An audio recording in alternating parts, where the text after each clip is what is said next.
lugar, un saludo a todos los presentes digitalmente. Está bastante interesante la plataforma de webinar para sacarnos un punto de vista. Les contamos que esta actividad la organiza SAUE, que es la Asociación Argentina-Uruguaya de Economía Ecológica, que fue fundada en el 2000, y sus propósitos básicamente son llevar a cabo acciones académicas de investigación, planificación, promoción de la economía ecológica como interdisciplina. El año pasado se desarrolló en Rosario la 8ª jornada de economía ecológica de la Asociación de Economía Ecológica Argentina-Uruguaya, y ahí se eligieron nuevas autoridades. Hoy tenemos acá acompañándonos a 2 miembros, el presidente, Guillermo Peinado, que es profesor investigador en la Universidad Nacional de Rosario, es doctor en Ciencias Sociales, por el Flaxo tiene una maestría en Economía Política también, allí, y también es profesor y licenciado en Economía por la Universidad Nacional de Rosario. También nos acompaña Carlos Anido, que es ingeniero en minas por la Universidad de Lovaina, tiene un posgrado de Geología aplicada a la Ingeniería en Lovaina también, y a partir de los 80 más o menos es profesor en la UDELAR, ¿no? Sí. Bien. Y ellos nos van a estar ayudando un poco a guiar con comentarios la presentación. No sé si quién quiere empezar con unos breves comentarios, si Guillermo o Carlos, que tengo al lado capaz, si te parece bien. Te pido que vengas para acá porque andamos con algunos problemas de micrófono y que nos escuchen todos a la vez. Bueno, buenas tardes. Muy brevemente lo mío, porque espero después Guillermo cuente un poco, no solo de una última reunión que hubo de Cátedra de Economía y Ambiente en Rosario el mes pasado, sino que él está volviendo recién del Congreso Internacional de Economía Ecológica que se hizo más al norte, ahora no me acuerdo exactamente, pero fue más al norte. No, lo que yo tengo para decir es que, digamos, desde el punto de vista de la ingeniería, esto todavía no se ha descubierto, el mismo dentro de la economía, todavía hay muchas dificultades con el tema de que la economía ortodoxa, que manejaba como externalidades todas las problemáticas, incluyendo las ambientales, lo más conocer la segunda ley de termodinámica, de las pérdidas y la entropía, y lo que nosotros estamos haciendo desde hace años, ya hace más de una década, se han hecho, creo que son 4, 5, 6 congresos de economía ecológica. Estamos trabajando, se sigue trabajando con el tema de tener en cuenta justamente estos intercambios que respetan las leyes físicas que la economía tradicional no lo hace, y tener en cuenta los flujos de materia y los flujos de energía y la creación de residuos vinculados a esta entropía. Y entonces decidir de una manera multicriterial y no simplemente por la mayor o menor ganancia, es decir, el criterio unilateral que usa la economía ortodoxa y su expresión más agresiva, el llamado neoliberalismo actual, que es exclusivamente el de la tasa de ganancia, y que desde hace unas décadas está dominada por las especulaciones del capital financiero, muy despegado de lo que son los flujos materiales y de energía. Y yo creo que eso también explica un poco por qué la economía ecológica le cuesta no despega con la fuerza que uno querría, ¿no? Porque en el fondo el tema es que todavía hay mucha gente que no cree en el colapso del sistema, ¿no? En que en definitiva el planeta tiene límites y tanto, las economías que están en boga, hasta que no haya un colapso, siguen pensando que se puede seguir creciendo. Seguimos hablando de desarrollo, de aumentar y de crecimiento. Y nosotros estamos convencidos que es utópico, no es una idea nueva tampoco, en el 72 ya el Club de Roma de alguna forma anunció, pero digamos, creo que se siguen haciendo oídos sordos y ojos cerrados, están como los tres monitos, y es probable que, digamos, hasta que no haya colapsos más importantes, este, no se tenga que, no vean necesario, no salgan desesperados en ese momento a buscar otras respuestas como las que está dando ya la economía ecológica. Bueno, eso es lo que tenía para decir. Vamos a ver, Guillermo, qué nos cuenta. No, bueno, yo primero obviamente agradecer la invitación a Emiliano, a Gabriel, a Carlos, a Mariana, bueno, a gente de Asahue en Uruguay. Saludar la iniciativa, me parece que está bueno que empecemos a trabajar, digamos, más conectados, y por ahí estas herramientas nos permiten, más allá de los encuentros anuales o cada 2 años, estar en contacto, y eso está bueno. Y contarles brevemente, digamos, como algunas de las ideas que estamos trabajando desde Asahue. Este año lo que hicimos fue el encuentro de cátedras que mencionó Carlos, que básicamente fue romper un poco el eje de juntarnos a discutir papers o líneas de investigación y empezar a ver qué está dando cada uno. Qué temas estamos dando en nuestras cátedras, qué bibliografía estamos usando, qué temas no estamos llegando a cubrir, qué podemos incorporar, con qué estrategias. La verdad que desde la organización un poco del encuentro nos quedamos muy contentos, se dio una linda dinámica, también permite consolidar el grupo, que eso es algo importante, o sea, digo, en los congresos, pasó en el de la Internacional de Economía Ecológica, había 10 mesas en paralelo en 3 edificios físicamente distintos. O sea que obviamente las posibilidades de encontrarte son mínimas, te encontrás un ratito, por ahí el encuentro de cátedras lo que habilitó es eso, un encuentro más fluido, y poder intercambiar experiencias, bibliografías, así que bueno, quedamos muy contentos. Les comento que ya quedamos que en 2020 lo vamos a volver a hacer. Ahí estamos viendo la posible sede. En principio sería una combinación de Universidad Nacional de General Sarmiento y Universidad Nacional de Luján. Ambas están en la provincia de Buenos Aires, relativamente cerca de la ciudad de Buenos Aires. Así que ese es como medio un resumen de lo que fue el encuentro de cátedras. Y por el otro lado, bueno, comentar brevemente que estamos ya en la organización de las jornadas de economía ecológica en 2019, que van a ser en Bariloche. Estamos viendo el tema de las fechas, en principio sería noviembre. Es una fecha complicada, por lo menos en el hemisferio sur, digamos, por las fechas de exámenes y demás, pero que hace más accesible Bariloche porque es temporada baja. Y no es temporada de frío.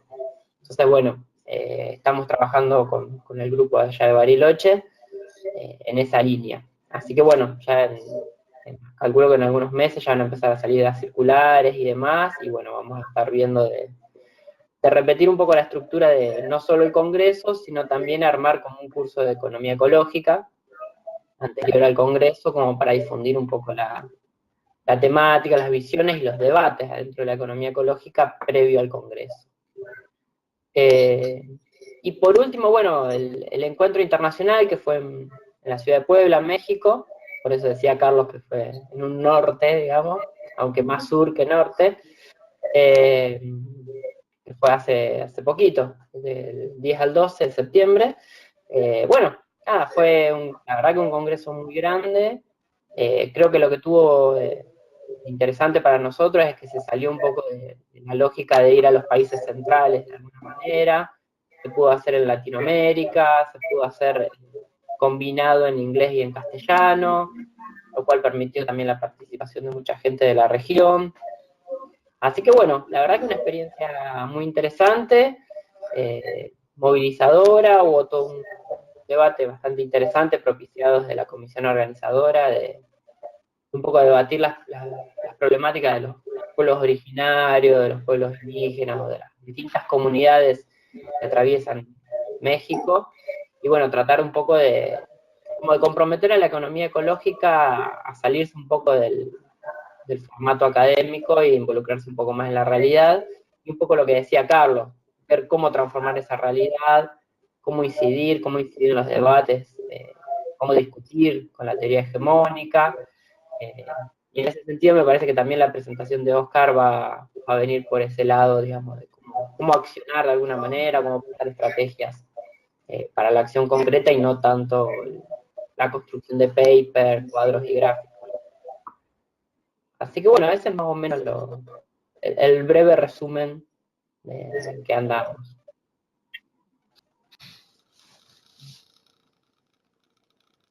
Bueno, muchas gracias, Carlos. Muchas gracias, Guillermo.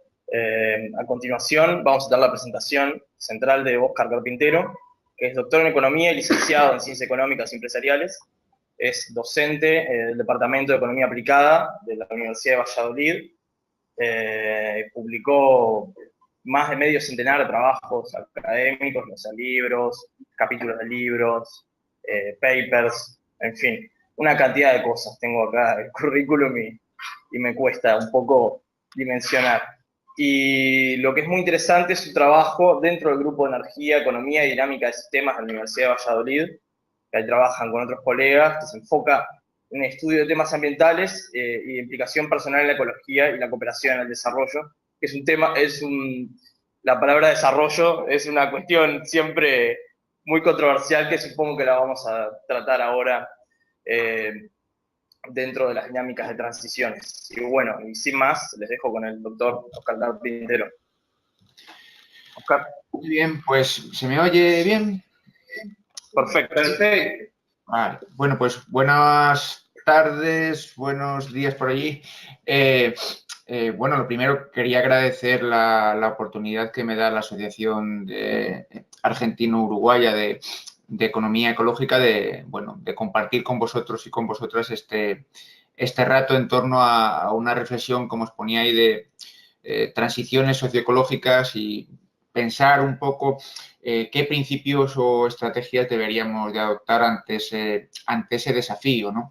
Veréis que a lo largo de la exposición tal vez muchas de las cosas que se plantean ahí están pensadas para, si queréis, países centrales, en el sentido de que, como son los grandes contribuyentes a la problemática, son los que verdaderamente tendrían que hacer cambios drásticos, pero creo que algunas de las reflexiones también son válidas para otras latitudes, otros países, otras economías que están en un proceso de mimetizar algunos de los comportamientos de los propios países, entre comillas, desarrollados o centrales, ¿no? Entonces, bueno, voy a ver. Ahora. Vale, ahora bien, ¿no? Vale. Perfecto.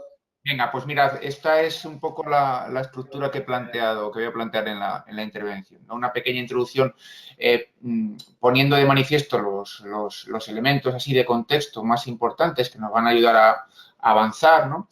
Después hacer algunas precisiones sobre el concepto de transición o transiciones en el fondo y sacar algunas enseñanzas tanto de la teoría que ha reflexionado sobre las transiciones y de los episodios históricos de transiciones recientes que hemos tenido y cómo eso ver hasta qué punto esas enseñanzas nos pueden servir para la que se nos viene encima, ¿no?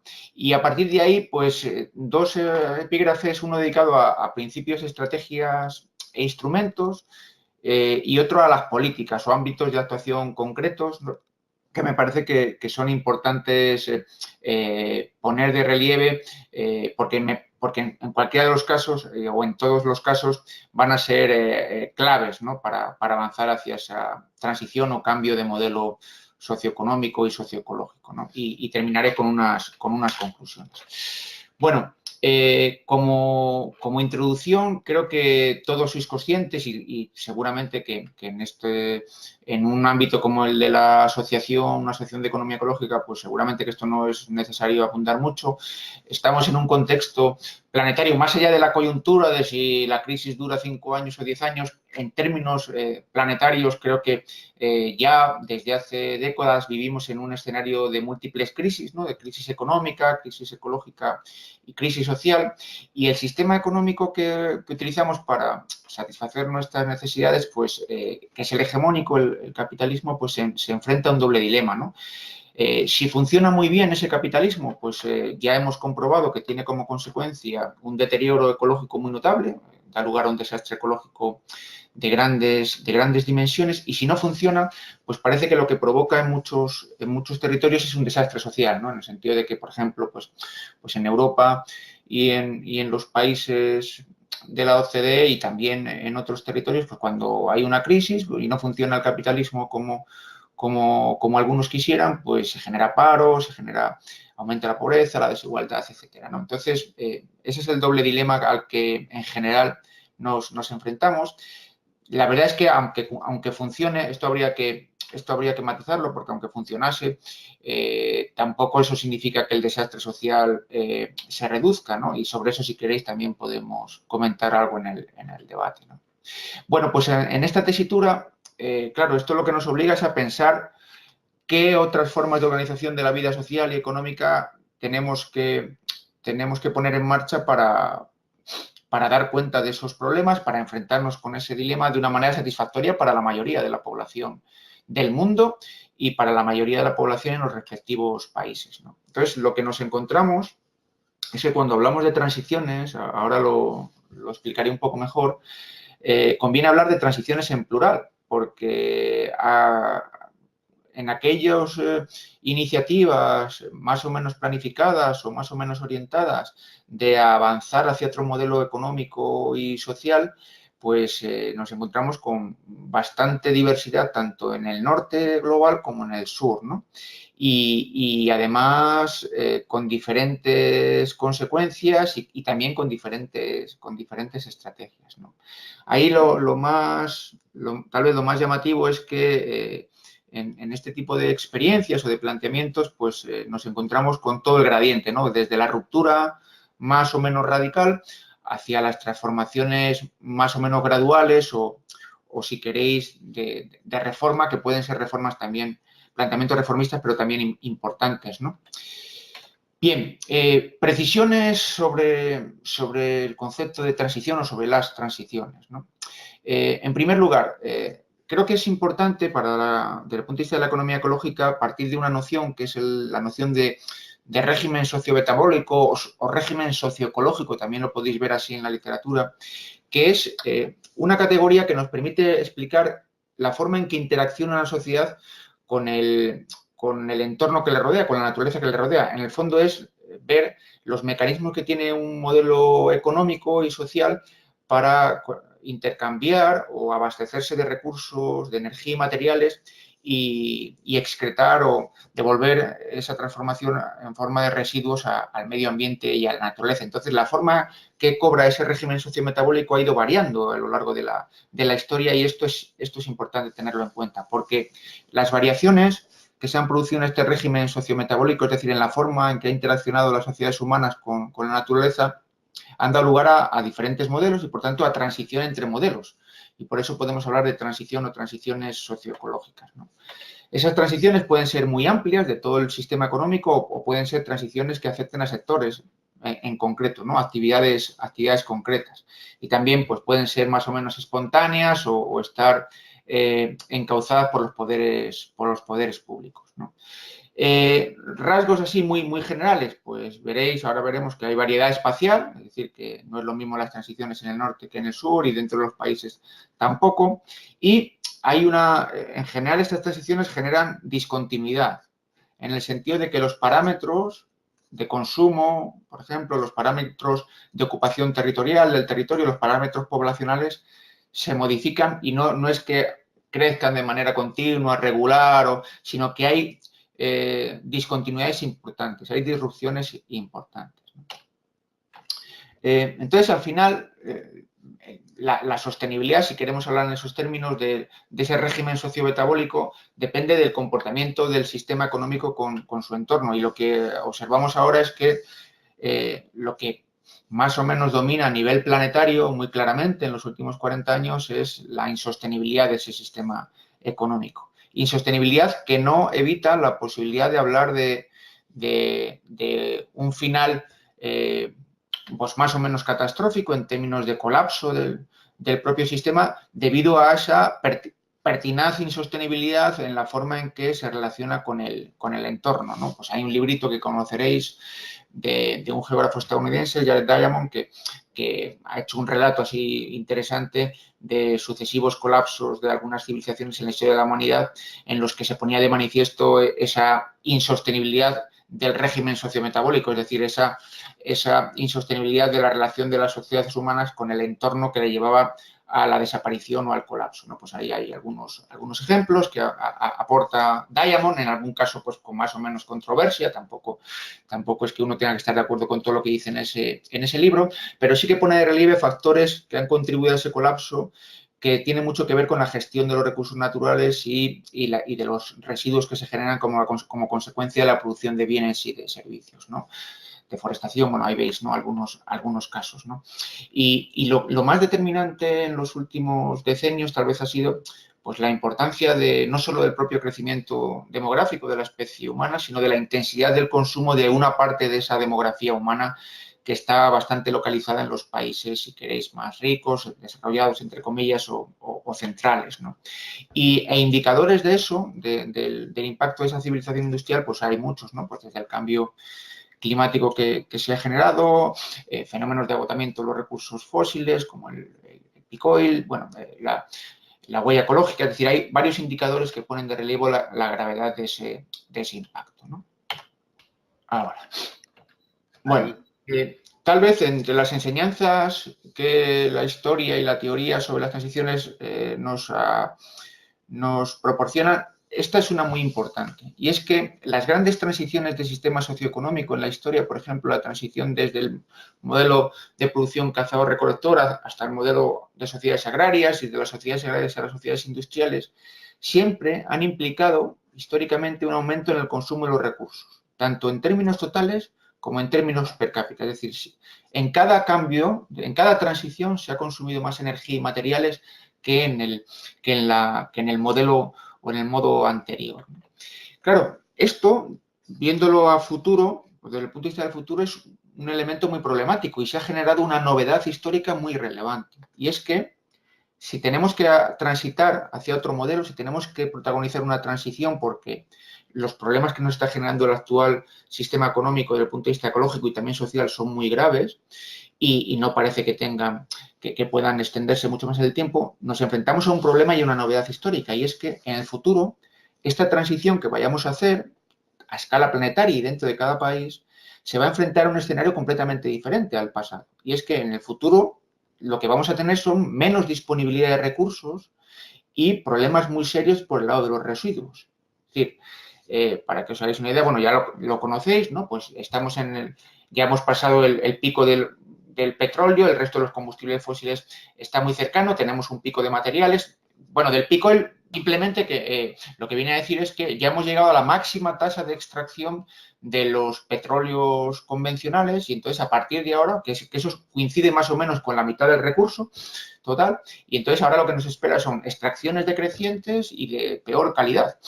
Pero incluso, fijaros, aunque pudiéramos extraer todo el petróleo que quisiéramos, nos enfrentamos a un problema de cambio climático.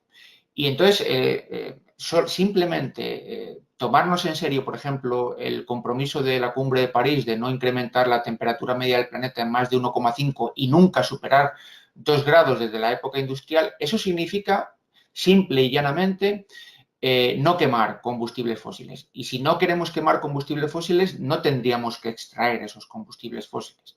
Y para no extraer esos combustibles fósiles, deberíamos de dejarlos en la corteza terrestre, en el subsuelo.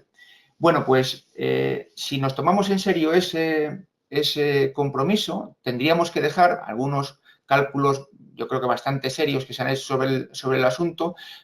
Ponen de manifiesto que tendríamos que dejar 1/3 del petróleo actual en la corteza terrestre, los recursos, la mitad del gas, el 49%, y el 80% del carbón. Es decir, no extraerlos y por tanto no quemarlos, y como consecuencia de que no los quememos, no emitimos y por tanto no se concentran. Entonces, eso significa que no vamos a poder disponer de esos recursos para utilizarlos en esa transición de modelo. Si nos enfrentamos, y esto creo que es muy relevante, a un escenario de menor disponibilidad y mayores problemas. Bueno, en cuanto a los perfiles metabólicos, y que os decía antes de que en cada transición hemos tenido un incremento, pues ahí tenéis como en el uso de energía total en las sociedades cazadoras-recolectoras, pues se utilizaban entre 10 y 20 gigajulios por habitante y año, una sociedad agraria, un habitante de una sociedad agraria entre 40 y 70, y un habitante de una sociedad industrial entre 150 y 400. Pero en términos de uso de materiales, pues ahí también veis las proporciones. Estamos hablando de factores, incrementos de factores, pues de 10 de 5, entre 5 y 10 veces, ¿no? Superiores, ¿no? Entonces, esto es una cosa bastante relevante, no solo cuantitativamente, sino cualitativamente, como veréis, porque a medida que avanzamos en transiciones de sistema, pues la parte renovable de los recursos que utilizan esas sociedades va disminuyendo. La parte renovable sería la biomasa, ¿vale? Y claro, si una transición de modelo debe apoyarse en el uso de energías renovables, claro, fijaros que tenemos que invertir sustancialmente lo que hemos hecho hasta ahora, ¿no? Bueno, en ese cuadrito que veíamos antes, el régimen agrario o el régimen sociometabólico agrario, fijaros que planteaban algunos factores, algunas características que lo hacían un régimen autocontenido. Pues el rendimiento energético del sistema era relativamente bajo. Eso significa que la densidad de población máxima también con los estándares actuales eran bajos, y el consumo de materiales pues era también pequeño, como veis ahí, y el grueso de ese consumo eran recursos renovables, biomasa, ¿no? En el caso del sistema industrial, de esa transición socioecológica, pues se rompe esta dinámica, ¿no? Los combustibles fósiles son los que permiten que los individuos se muevan por el territorio con un coste energético bastante bajo, ¿no? Se desconectan entonces los lugares de la producción y del consumo, y lo que se hace es desterritorializar la actividad económica hasta cierto punto. En el siglo XX, a lo que hemos asistido, como todos conocéis, es a una explosión biofísica en el uso de energía y materiales muy bien documentada. Ahora daré algunos datos porque con Gabriel me comentó que sí que interesaba vincularlo un poco con algunas reflexiones sobre el metabolismo, en este caso sobre el metabolismo de la economía a nivel mundial, ¿no?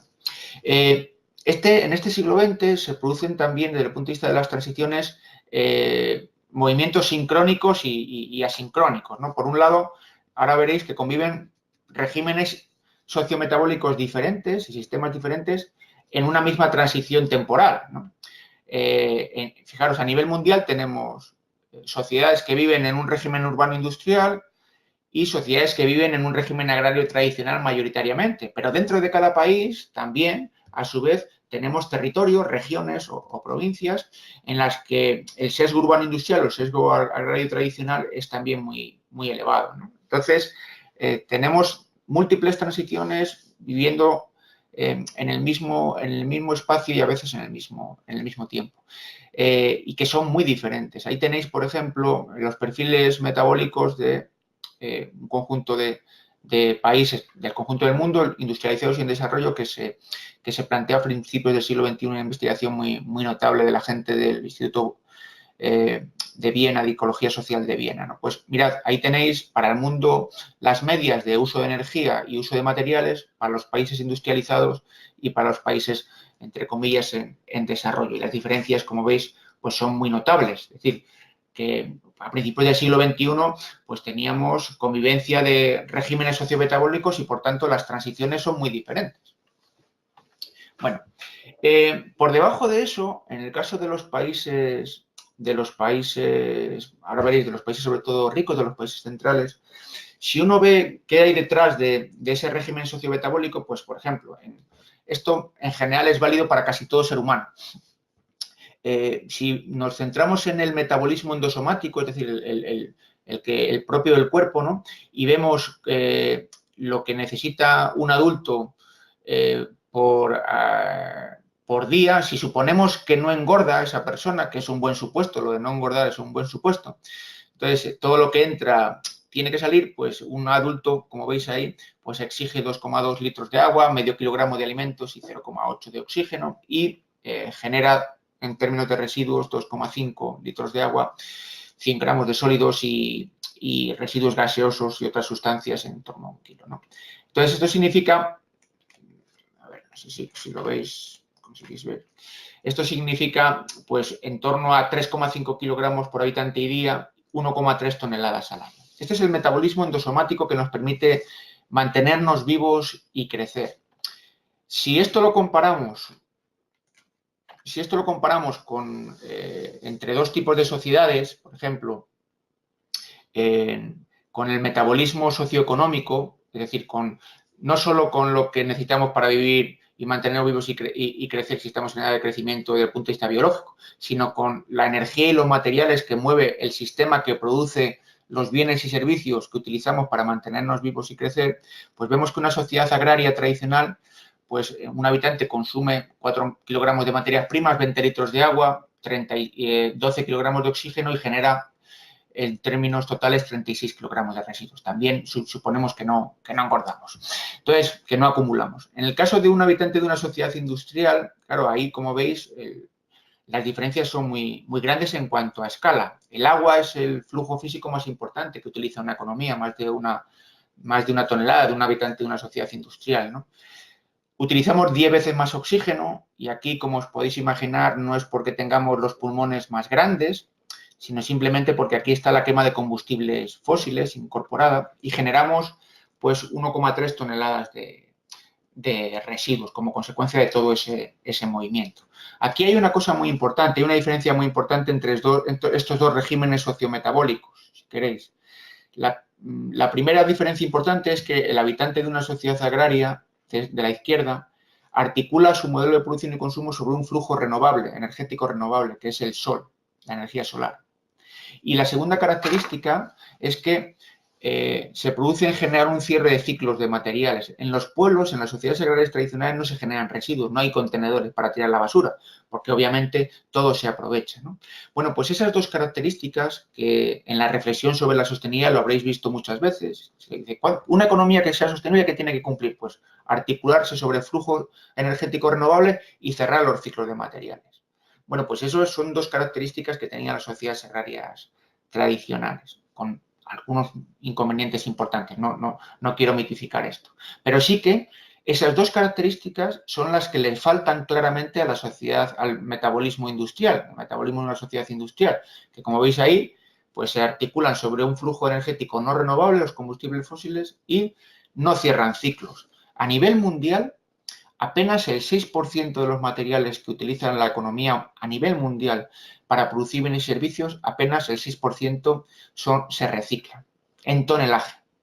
Lo cual, como veis, la economía industrial, el capitalismo es una máquina de disipación de energía y materiales potentísima, ¿no?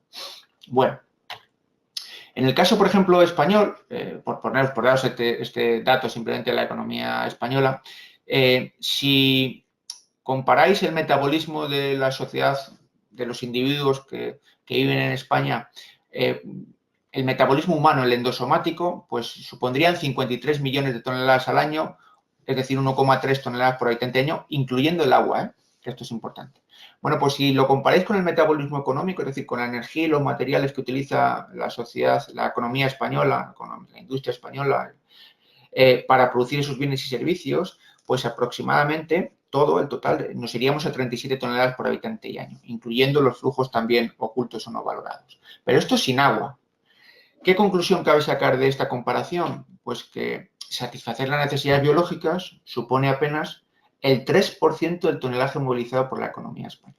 Esto en general, desde la época industrial, pasa en casi todas en casi todas las sociedades.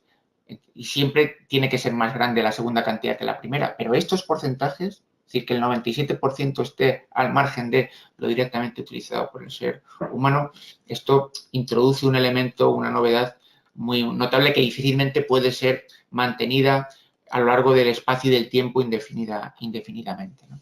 De ahí que para hablar de una mutación económica fundamental, ¿no?, en el siglo XX, que es lo que suelo llamar el paso de una economía a la producción, porque en términos economía de la producción, en términos físicos, la única actividad productiva que genera un excedente físico, ya sabéis que es la agricultura, que aprovecha la energía del sol. El resto lo que hacemos es transformar riquezas ya preexistentes, ¿no? Entonces, ese paso de la economía de las sociedades agrarias a las sociedades industriales, de manera más o menos generalizada, lo que esconde es el paso de una economía de la producción renovable y autocentrada en el territorio a lo que podríamos llamar una economía de la adquisición. ¿Por qué? Pues porque las economías de los países ricos, en general, no producimos físicamente nada.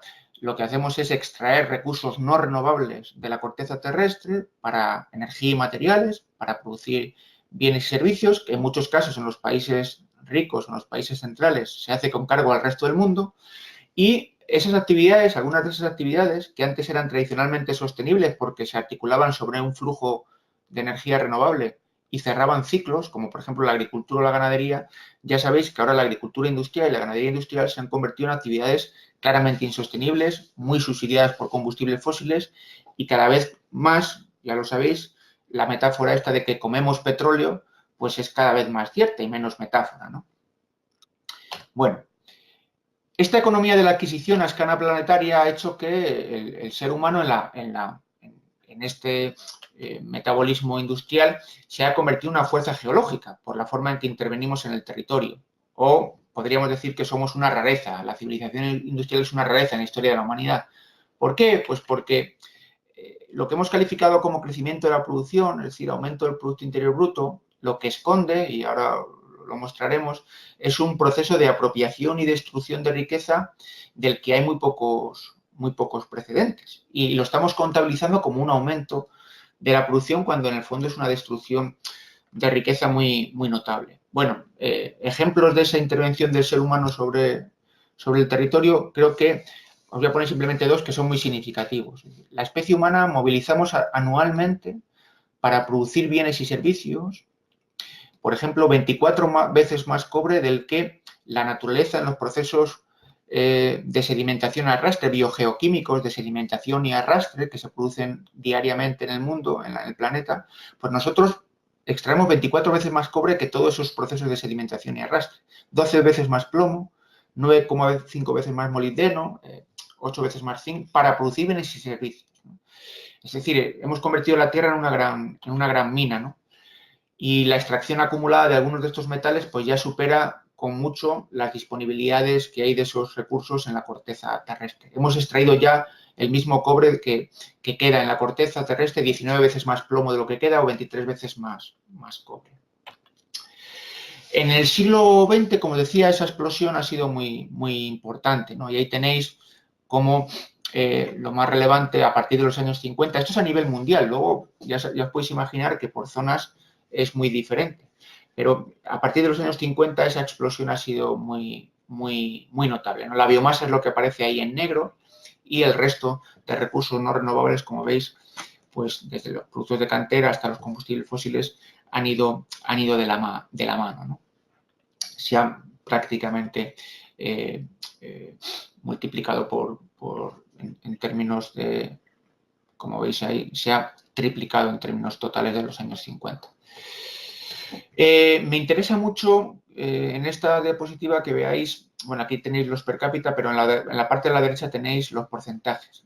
Y esta caída de la parte de la biomasa en el total es muy relevante porque pone de relieve ese paso de la economía de la producción a principios de siglo y hasta, si queréis, mediados del siglo XX, el grueso de los recursos que utilizaba la economía mundial eran renovables, pero luego ya a nivel mundial se han convertido en no renovables. Es decir, hemos ya entrado en esa fase de la economía de la adquisición con esos rasgos que os comentaba antes. Esa transición de sistema en el siglo XX se ha hecho ya muy evidente, ¿no? Por poner dos ejemplos de economías centrales, pues Estados Unidos, por ejemplo, en Estados Unidos, fijaros, ya a finales del siglo XIX la economía estadounidense utilizaba todavía un poco más recursos renovables, biomasa renovable que recursos no renovables, que energía y materiales no renovables, pero ya a finales del siglo XX la proporción que utilizaba la economía estadounidense de recursos no renovables sobre recursos renovables era el 96% aproximadamente de los recursos que utiliza la economía estadounidense son no renovables y apenas el 4% es biomasa renovable del total.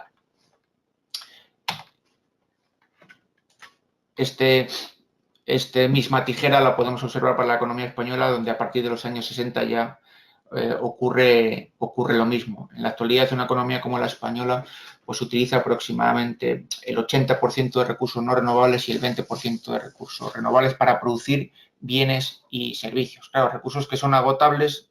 Si nos apoyamos sobre todo sobre recursos agotables, pues difícilmente esa estrategia va a tener futuro, ¿no?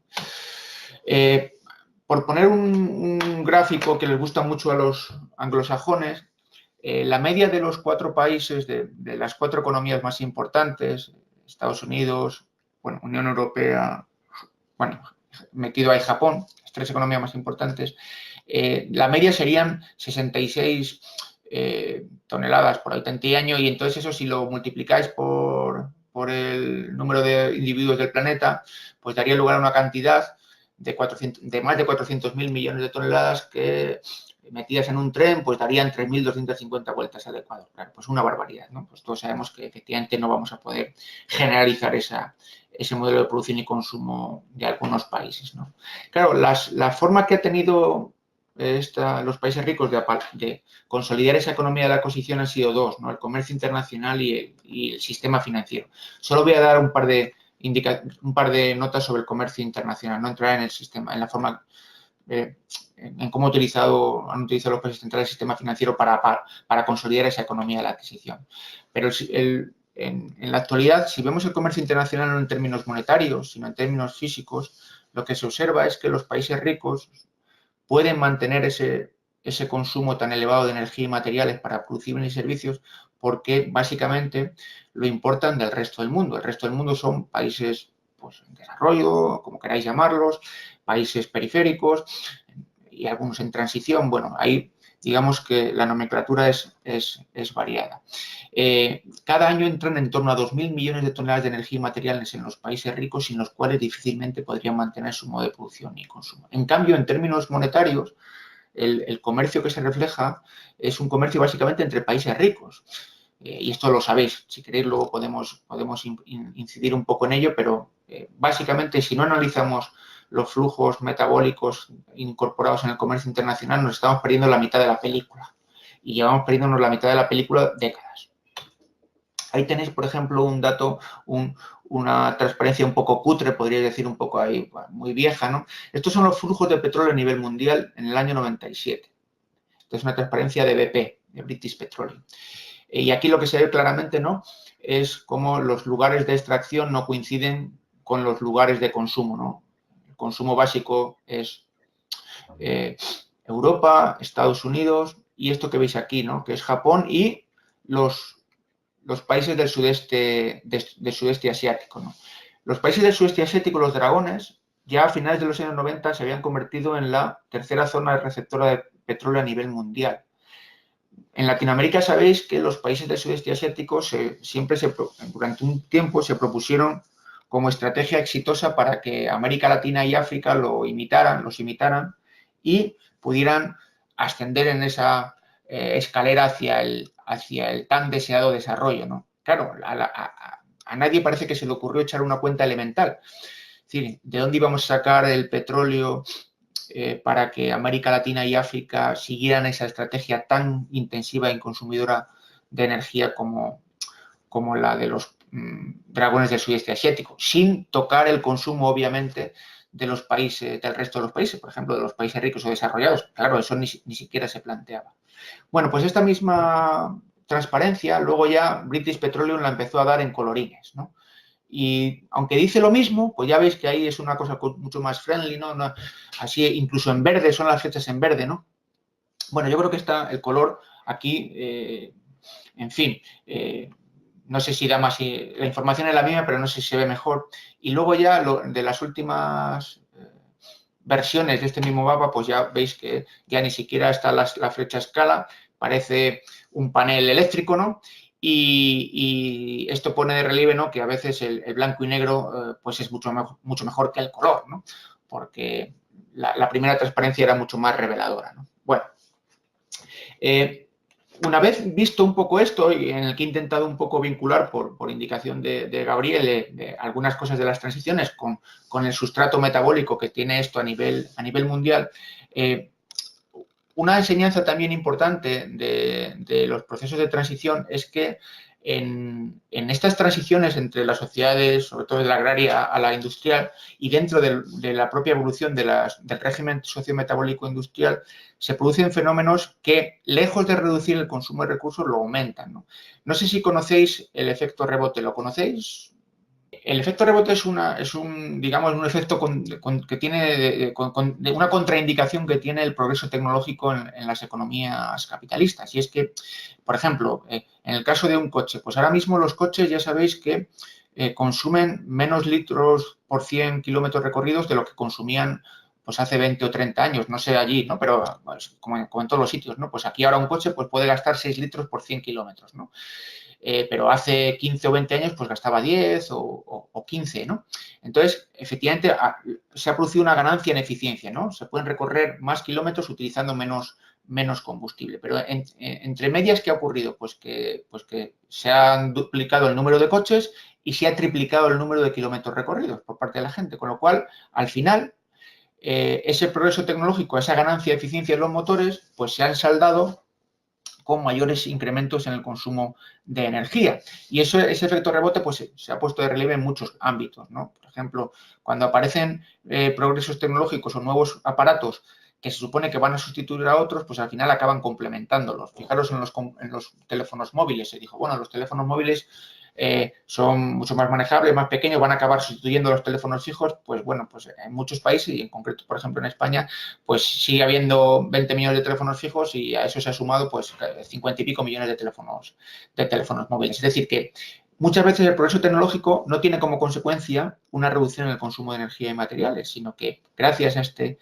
efecto rebote, que lo que hace es disminuir el precio de los bienes y por tanto incrementar más el consumo, pues se salda con un incremento en el consumo de energía y materiales y también de residuos, ¿no?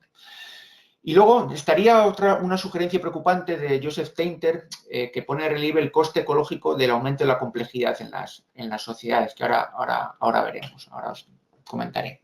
Bueno, ahí tenéis un dato del efecto rebote en el caso de Estados Unidos con las millas por año y las millas por galón de gasolina. Ya sabéis que un galón son casi 4 litros.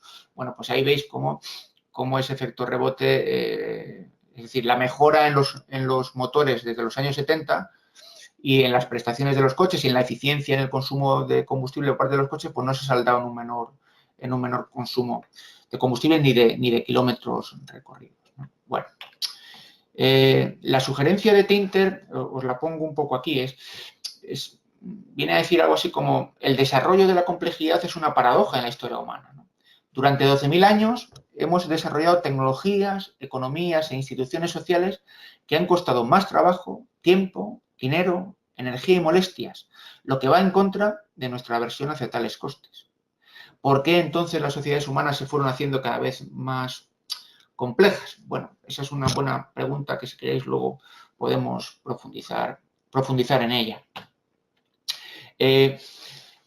Si esto son enseñanzas generales históricas, de big history, ¿no? De historia así en largo plazo, luego también hay algunas enseñanzas sobre algunas experiencias comparadas, ¿no? Por ejemplo,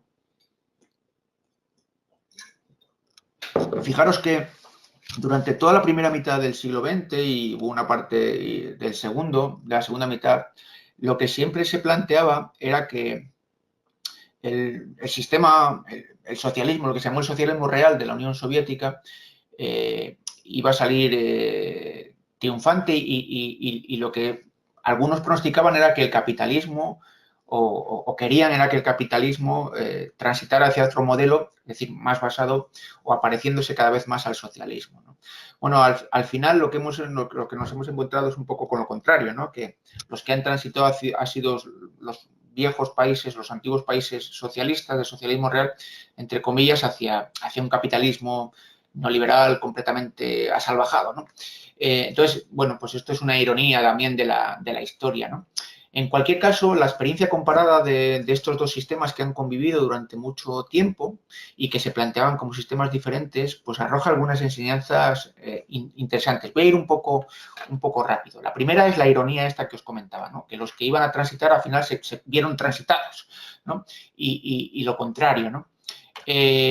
Tampoco se produjo un poco esa convergencia que algunos planteaban, ¿no? entre ambos sistemas, sobre todo en los años 60, pues no, al final parece que eso no se ha producido.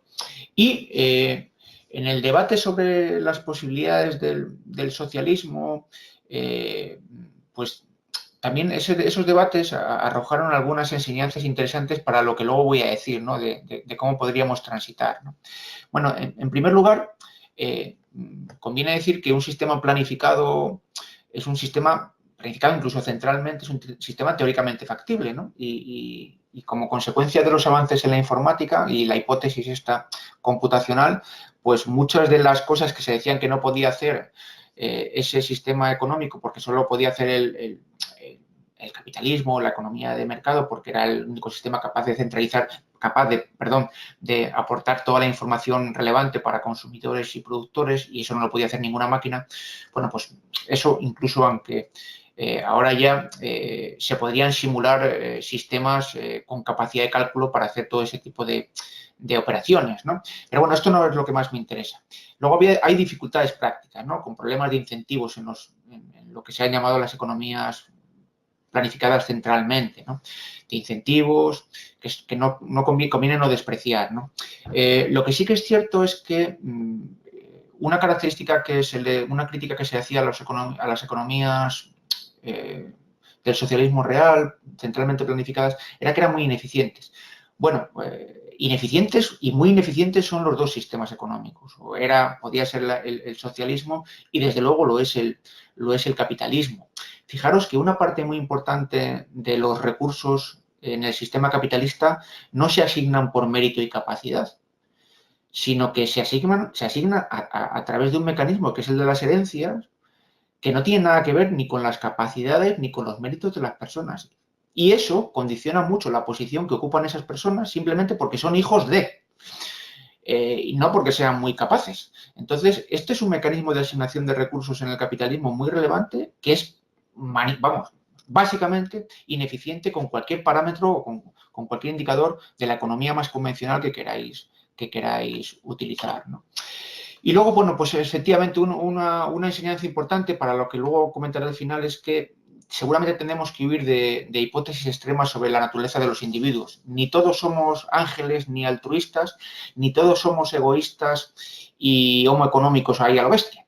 Entonces, claro, pues los individuos pues se comportan también, no están muy condicionados por las circunstancias, sufren pulsiones tanto egoístas como altruistas, somos seres imperfectos y conviene tenerlo eso como un dato a la hora de plantear proyectos sociales, socioeconómicos e incluso políticos, ¿no?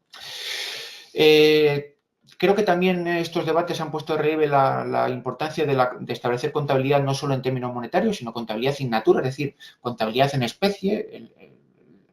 El instrumento o el enfoque del metabolismo social pone en relieve la importancia de contabilizar energía y materiales en sus propias unidades, si queremos saber el impacto ambiental que genera la producción de bienes y servicios, no solo en términos monetarios, y ahí pues se pone en relieve la importancia de los enfoques multicriteriales, como comentaba anteriormente uno de los compañeros. También creo que es muy relevante la reflexión sobre el poder que hay que hacer de la comparación o de lo que fue el fracaso de los países del este, de las economías socialistas. Fijaros que incluso teniendo todo el poder, como en la versión más, si queréis, más sangrienta tuvo Stalin, incluso teniendo todo el poder, no es fácil construir una nueva sociedad, no es fácil construir un sistema económico, no es una cuestión solo de tener todo el poder, porque ellos tenían todo el poder y ni siquiera así lo lograron, por lo menos en una versión en la que podríamos reconocernos incluso gentes que venimos de esa tradición de izquierdas, ¿no? También es importante superar las falsas dicotomías de la planificación frente a los mercados. No hay mercados sin reglas, esto parece bastante claro, y las reglas es planificar más o menos la propia actividad. Las multinacionales seguramente serán las economías más centralizadas que actualmente existen y operan claramente en una economía capitalista, ¿no? Lo que tenemos que plantear claramente es hasta qué punto queremos operar economías con mercados y evitar una sociedad de mercado. Ese creo que sería seguramente el debate más interesante y ahí caben pues diferentes modalidades de socialismo con más o menos mercados, en más o menos sectores, con más o menos regulación. Y la crisis actual, claro, lo que pone de relieve son las limitaciones tanto de extender la mercantilización a todo el conjunto de la sociedad como de las soluciones o las asignaciones de recursos más o menos competitivas, ¿no? En fin, esto lo que pone de relieve es la necesidad de reformular la teoría económica y los indicadores para su medición, ¿no? Bueno, con esto llegaría a la última parte ya de la exposición, y es con este planteamiento, ¿qué objetivos, si queremos transitar hacia otro modelo, lo primero que deberíamos de plantearnos es qué objetivo queremos perseguir, ¿no? Y el objetivo a perseguir claramente sería satisfacer las necesidades de la población e incrementar el bienestar. Y claro, esto del bienestar es una cosa complicada. A mí cada vez me gusta más una definición de bienestar que dio recientemente un investigador austríaco, bueno, recientemente, hace unos años, Manfred Lintz, que decía que el bienestar en el fondo es una combinación de tres cosas: de relaciones, de bienes, de relaciones y de tiempo. Y esto es un elemento muy, muy importante, es decir, porque, fijaros, hay personas que tienen muchos bienes, que tienen capacidad para consumir muchos bienes, pero no tienen tiempo para hacerlo, ni con quién hacerlo, ni relaciones. Hay otras personas que no tienen bienes, pero en cambio tienen mucho tiempo, pero no pueden disfrutar de los bienes y pueden tener más o menos relaciones, ¿no? Entonces, en la sociedad nos encontramos con una variedad de individuos y una variedad de combinaciones de estas tres cosas. Y seguramente el bienestar y la vida buena tiene que ver con un equilibrio de esas tres, ¿no? Entonces, ¿qué estrategias tendríamos que poner en marcha para conseguir ese objetivo en ese nuevo modelo, en la transición hacia ese nuevo modelo socioecológico, socioeconómico? Bueno, la primera estrategia es la del crecimiento, ¿no? Los medios para lograrlo. Y lo pongo ahí entre interrogantes, ¿no?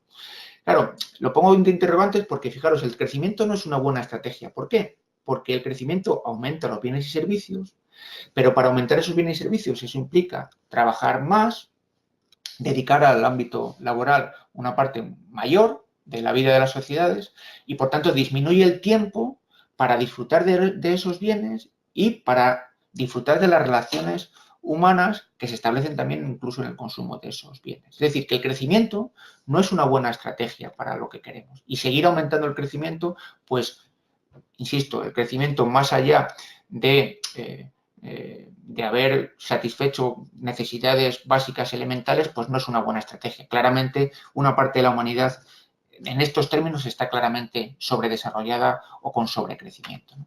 La segunda estrategia sería la tecnología, ¿no? Es decir, poder aumentar la producción de bienes y servicios consumiendo menos recursos, es decir, un progreso tecnológico importante, pero esa estrategia tecnológica, como veis, tiene paradojas relevantes como la del efecto rebote que os he comentado antes. Y además, también tiene un efecto contradictorio, porque no sé si os habéis dado cuenta, seguramente que sí, que a medida que proliferan más bienes tecnológicos, pensad en todas las nuevas tecnologías, la mayoría de esos bienes son muy exigentes en tiempo y son muy exigentes desde el punto de vista de que impiden las relaciones. Si la gente se relaciona, la mayoría de esos dispositivos no se pueden utilizar. Entonces, aquí chocamos con dos cosas que son muy importantes: tiempo para hacer otras cosas y disfrutar de otros bienes, y tiempo para disfrutar de las relaciones. Es decir, con una sociedad muy tecnologizada que produce bienes que exigen mucho tiempo de disfrute individual, esto es muy problemático. Incluso, claro, si nos pusiéramos en el argumento del optimismo tecnológico y pensáramos que podíamos cambiar de sistema económico simplemente con progreso tecnológico, no sé si veis este gráfico sagrado del libro de Tim Jackson, que es un buen libro, Prosperidad sin crecimiento, os lo recomiendo. Ahí pone de relieve qué progreso tecnológico tendríamos que alcanzar para producir bienes y servicios sin consumir combustibles fósiles cuyas emisiones aumentaran a 450 partes por millón, ¿no? Y por tanto superáramos los 2 grados. Bueno, pues mirad, estas son las intensidades actuales del mundo, de España y de Estados Unidos, en gramos de carbono por dólar de PIB, ¿de acuerdo? Bueno, pues en el escenario 1, en que una población de 2050, 9.000 millones de habitantes, con la misma tendencia del crecimiento del ingreso actual, teníamos que, fijaros, que lograr una eficiencia, un incremento de la eficiencia, un proceso tecnológico que nos hiciera pasar de 769 gramos de carbono por dólar a 36, es decir, más de 20, en apenas 30 y pico años. Bueno, sí, no sé si eso es muy factible o es pensable, pero fijaros, o es ciencia ficción, nunca se ha producido una cosa como esa en un periodo de tiempo tan corto, ¿no? Ahí tenéis diferentes escenarios, 11.000 millones de personas, 9.000 millones de personas, todos con los ingresos de la Unión Europea, y 9.000 millones de personas, todos con el ingreso de la Unión Europea, con un 2% de crecimiento anual. Pues fijaros, estos serían el progreso tecnológico que habría que alcanzar para que el consumo y las emisiones no pusieran en peligro nuestra vida en el planeta como consecuencia del agravamiento del cambio climático. Bueno, pues esto me parece que es muy improbable, por ser suave. Entonces, la tecnología no parece que sea una buena opción. Fijaros, pero siempre aquí aparece lo del pesimismo y el optimismo en los periodos de transición. Cuando uno quiere cambiar, siempre se lo plantean 2 opciones, ¿no? Y aquí os voy a poner, no sé si conocéis esta matriz de pagos que planteó Costanza hace ya casi 30 años, ¿no?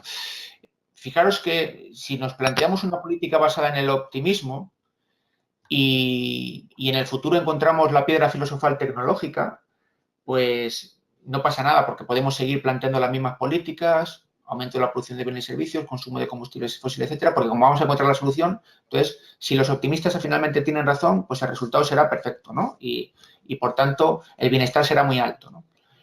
En cambio, si los pesimistas tienen razón y muchas de las tendencias pues se agravan y no somos capaces de reorientar nuestra actividad social y económica, pues el resultado va a ser desastroso, ¿no?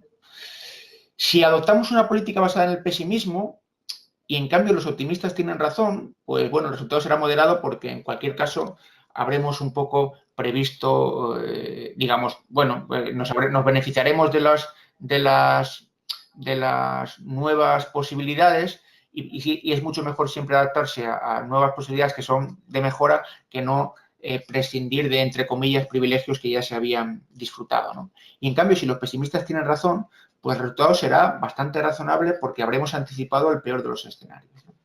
De hecho, la regla que plantea Joris Kurregen para una transición socioecológica, si queréis, exitosa sería esta, ¿no? Tenemos que intentar minimizar los remordimientos futuros. Por eso, en términos de teoría de la decisión, la opción que tendríamos que adoptar colectivamente sería el cuadrante inferior derecho, es decir, adoptar una política basada en el pesimismo. ¿Qué tipo de política se está adoptando en la actualidad? Pues una que no se apoya en el pesimismo, sino que más bien lo que prima es el optimismo tecnológico, ¿no? La tercera estrategia sería la redistribución. Es decir, si no aumentamos el tamaño de la tarta, a lo mejor podemos satisfacer las necesidades e incrementar el bienestar con una mejor redistribución.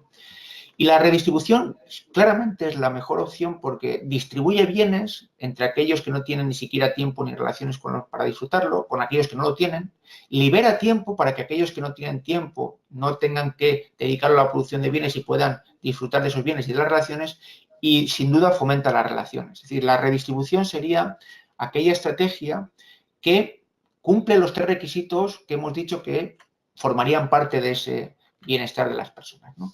Entonces, esto nos obliga a replantear qué, cómo y para quién producir. Y, por tanto, rescatar la vieja distinción entre bienes y mercancías, ¿no? Bienes que satisfacen las necesidades y mercancías que se producen para obtener un beneficio, ¿no?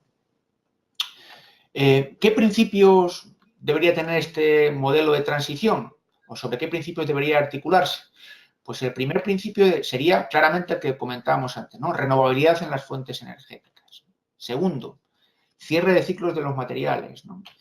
Tercero, suficiencia y redistribución. O si queréis, autocontención colectiva. Es decir, si vamos a un escenario en el que no vamos a poder disponer de más recursos y la utilización de esos recursos nos está generando problemas de residuos muy notables, tenemos que diseñar el sistema económico de manera autocontenida para no incrementar eso, ¿no? Y adoptando claramente un principio de precaución, sobre todo con las tecnologías, ¿no?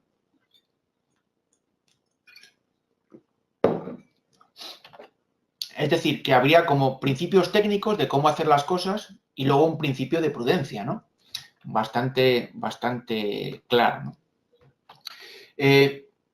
Bueno, esta frase de Jorge Richman me parece que es interesante sobre la autocontención, ¿no? Es decir, no ha de concebirse como una propuesta de moderación individual del consumo, sino como un proyecto de sociedad, vivir mejor con menos, encauzado por poderes públicos democráticos, ¿no? Bueno, entonces la idea de fondo en cuanto a la sostenibilidad es regular racionalmente el metabolismo entre naturaleza y sociedad. Esto, lo llamemos como lo llamemos, apunta a superar el déficit de regulación del capitalismo neoliberal mediante mecanismos de planificación democrática de la economía. Habría como 3 ideas claves y ya voy concluyendo, ¿no?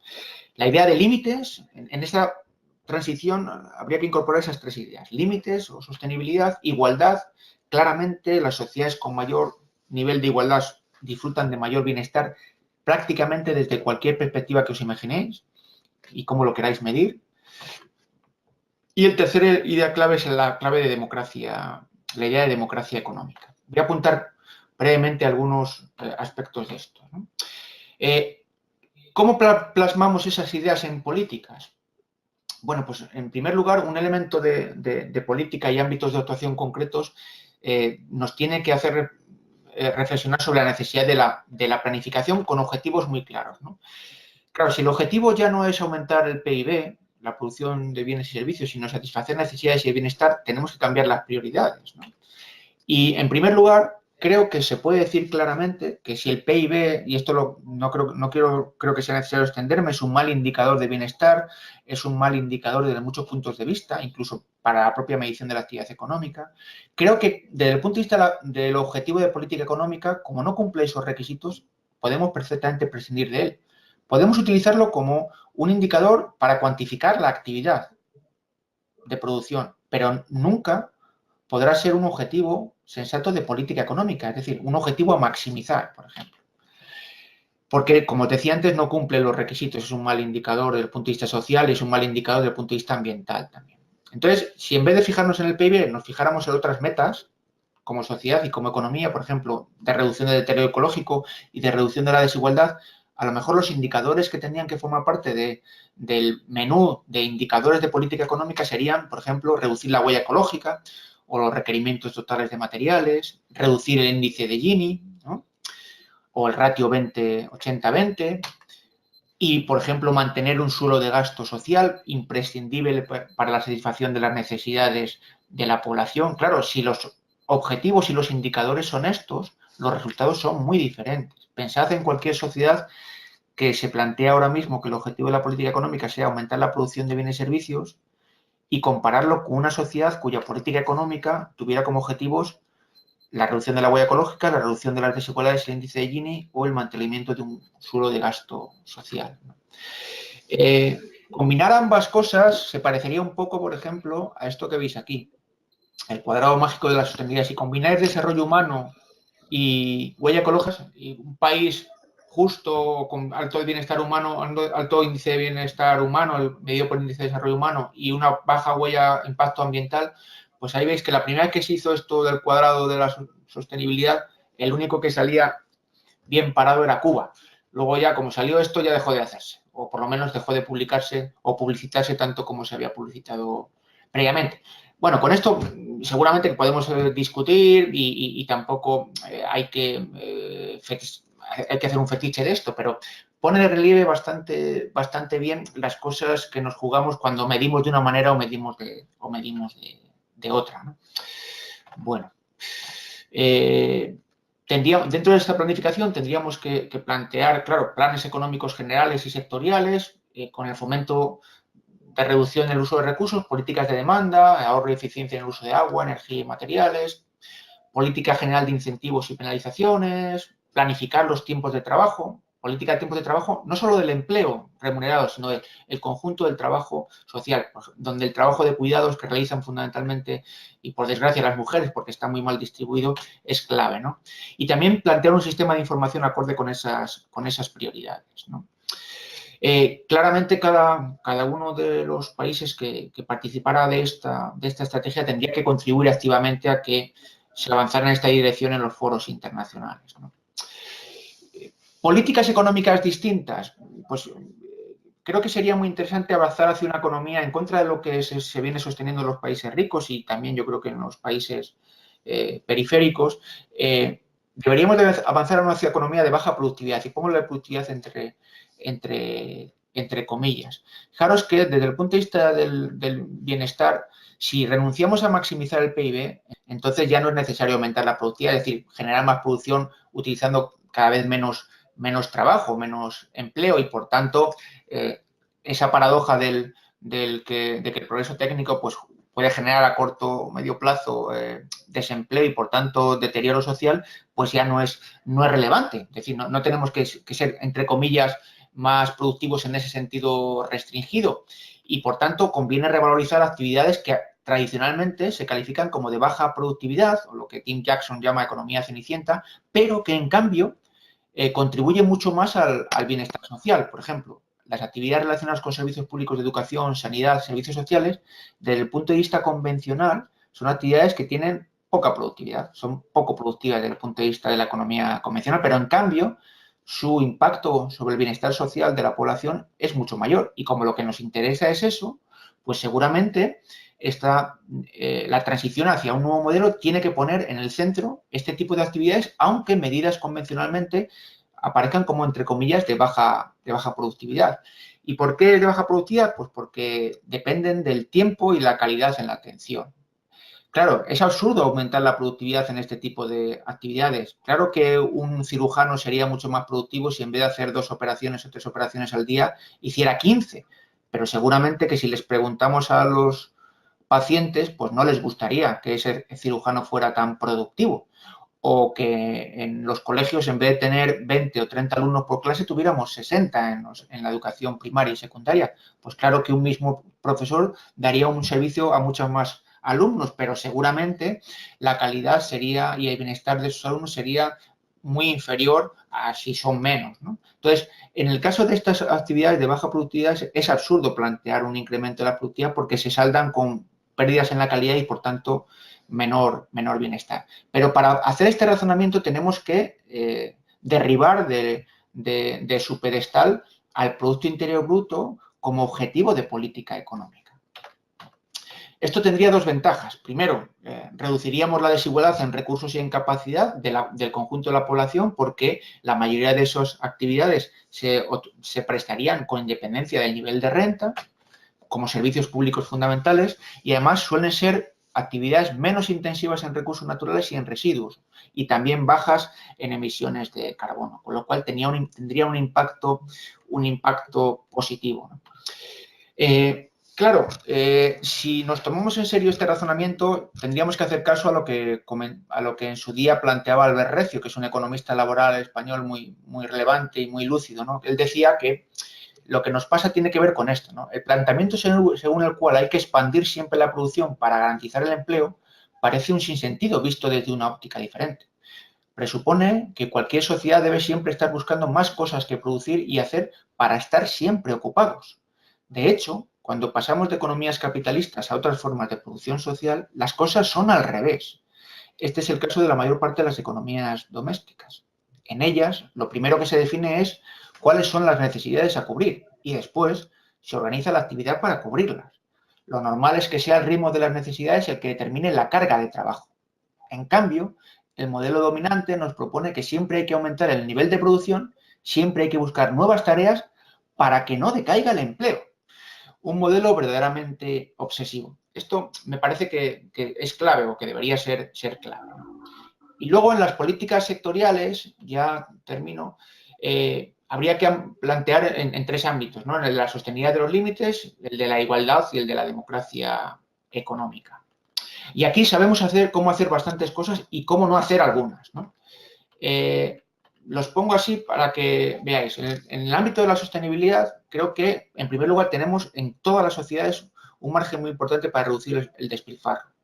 Para plantear, ya sabemos cómo se puede avanzar hacia un modelo energético articulado sobre fuentes renovables. Sabemos cómo podemos producir alimentos sin comprometer la salud de las personas ni de los ecosistemas a través de la agricultura ecológica. Sabemos cómo podríamos reconvertir una parte del tejido industrial a través de prácticas de ecología industrial y de producción limpia. Sabemos cómo podríamos ordenar el territorio teniendo en cuenta criterios de ecología urbana o ciudades y avanzar hacia ciudades post-carbono. Técnicamente sabemos hacer o cómo hacer bastantes cosas y esto es relevante, ¿no? En el ámbito de desigualdad, pues también sabemos cómo plantear medidas de reducción de las desigualdades con reparto de la renta y reformas fiscales y ecológicas. Y esto hay varias experiencias muy interesantes. Además, esto es muy relevante. Necesitamos recursos para financiar la transición. Y esos recursos económicos para financiar la transición tienen que venir de una redistribución de la renta radical. Sabemos cómo, por lo menos, podemos plantear algunas fórmulas de reparto del trabajo y de los tiempos en las sociedades, ¿no? Desde la propuesta que hizo Francia, por ejemplo, de las 35 horas para el empleo o de las 21 horas de la New Economic Foundation, que plantea que sería lo que si nos repartiéramos entre todas las personas, por ejemplo, en el Reino Unido salían 21 horas, jornada de 21 horas de todo el trabajo, no solo el trabajo remunerado, ¿no? Y para esto tendríamos que plantear el refuerzo de servicios públicos colectivos, educación, sanidad, como os decía antes, ¿no? En el ámbito de la democracia económica, pues sabemos cómo plantear con todos sus problemas, ¿no? Empresas y relaciones laborales apoyadas sobre ópticas diferentes, ¿no? Cooperativismo, cooperativas de producción, cooperativas de consumo, economía alternativa y tercer sector. Planificar la inversión con orientación pública hacia la sostenibilidad y hacia la equidad. Esto en el caso de los países ricos tiene que ver mucho con frenar las políticas de infraestructuras porque es un auténtico despropósito. Y en el ámbito del sistema financiero, para obtener recursos para la transición, sabemos cómo funcionan y cómo hacer funcionar una banca pública potente, cómo establecer controles de cambios que frenen la actividad de paraísos fiscales, actuar sobre la creación de dinero bancario. Es decir, el problema está en que técnicamente sabemos hacer bastantes cosas. No es un problema de que no tengamos ideas o tecnologías o técnicas organizativas y planteamientos para llevarlas a cabo, ¿no? Y luego diré que es un problema básicamente de correlación de fuerzas o de apoyo social, ¿no? Y claro, todas estas cosas que pueden parecer, bueno, poca cosa, atacan el poder de decisión del núcleo duro del sistema económico capitalista, ¿no? El sistema financiero, por ejemplo, y el sistema energético, ¿no? Y sí que son auténticas reformas estructurales y no lo que se suele llamar reformas estructurales, que básicamente es privatizar y deteriorar el mercado de trabajo precarizándolo, ¿no? ¿Dificultades? Pues sí, claro, todo esto que os estoy diciendo es una lucha contracorriente, ¿no? Todavía más difícil porque en los países ricos y cada vez más en el resto del mundo, pues llevamos décadas de masaje cerebral neoliberal capitalista, como diría Jorge Richman, y ese masaje cerebral pues es muy difícil de combatir, ¿no? Son medidas de transición que en cualquier caso cuestionan el núcleo duro y que tienen un coste importante, ¿no? Y además habrá que gestionar conflictos. Por ejemplo, un conflicto que en términos económicos es muy claro, ¿no? Si redistribuimos renta y riqueza y vemos cuál es la propensión al consumo, seguramente esa redistribución de la renta y de riqueza, si no se hacen políticas de demanda importantes, se saltarán con un incremento de la compra y el consumo de bienes y servicios y con un deterioro ecológico muy importante. Esto es un conflicto que hay que gestionar, que no es sencillo.